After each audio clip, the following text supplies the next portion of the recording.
Hey ladies, how's it going? Jennifer Delatorre here, creator founder of Nice Girls Finish Last. So I wanted to talk about sales today, documentation, strategy, closing the deal.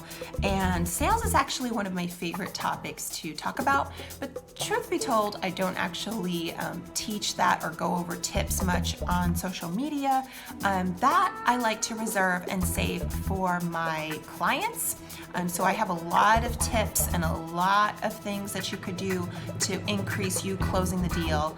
But I like to reserve that for the people that I work with.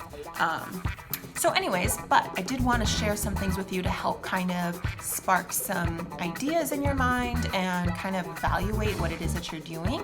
So thanks for joining. Don't forget to subscribe to my channel and share this with other entrepreneurs that you know. So first of all, let me get into it. So I did have some experience my first time around in sales doing like one-on-one appointments and things like that. But my real intense experience with sales was on the phone. And I was given a script to go by and what to generally say.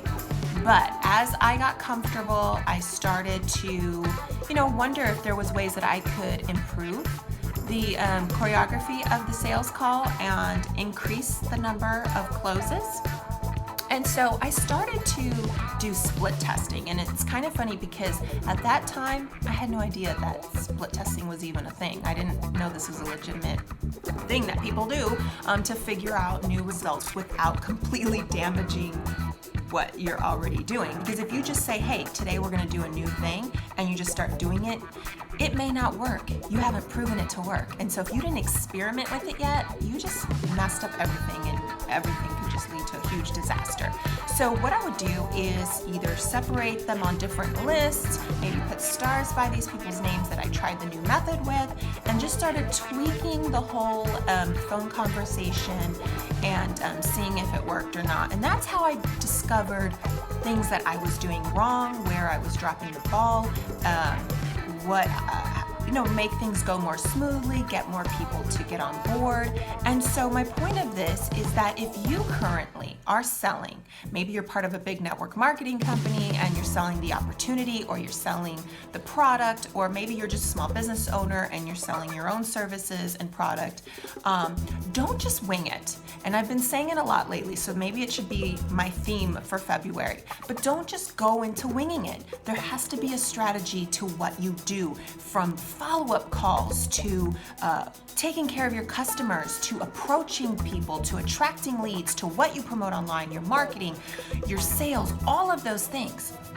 I work with many women entrepreneurs, and so many of them, I would say 99% of them, when they come to start working with me, I realize that every time they actually get an appointment with someone to try to sell them, and that was already hard enough to get someone to agree, but then they just wing the presentation, and yes, they might have a little bit of an outline, but there are so many areas that they're dropping the ball in. So if you are not happy right now with how many people you're able to close the deal with, and let's just say, for example, you talk to 10 people, and for every 10 people you speak to, you're only closing 1 or 2 of them right now, well, how do you expect to start closing 5 of them and start closing 8 of them if you don't even know what you're doing wrong and you haven't even tried a different way?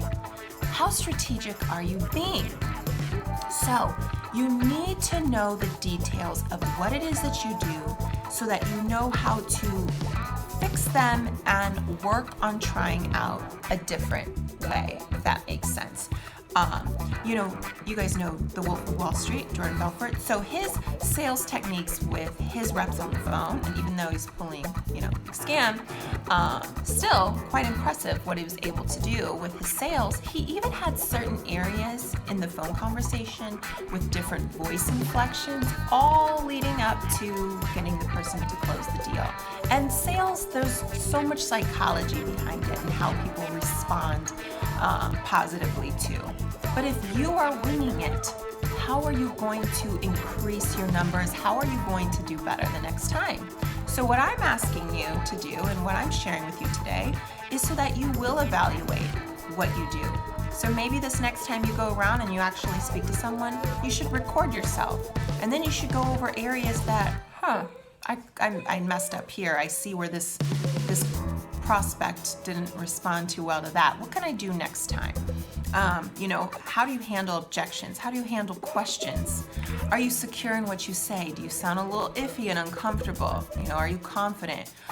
So again, when I work with clients, I teach them all of these things. I even sometimes need to listen to what they're saying so I can then give them new instructions on what to do. So if you need help and you don't want to just figure it out on your own, that is my experience. So go to nicegirlsfinishlast.com and let's get on the phone and let's talk about it and see if you're a good fit to work with me. But that is what I wanted to share with you today. So do you know what it is that you're doing? Do you have a choreography to what it is that you do?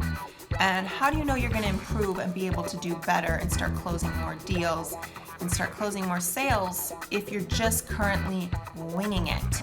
Stop winging it, get a strategy, know your numbers, document your results so you're not just, oh, I think I did better. Oh, I think this didn't work. Well, do you think or do you know? Important to document it. So that's what I wanted to share with you ladies today. Don't forget to subscribe and I'll talk to you soon.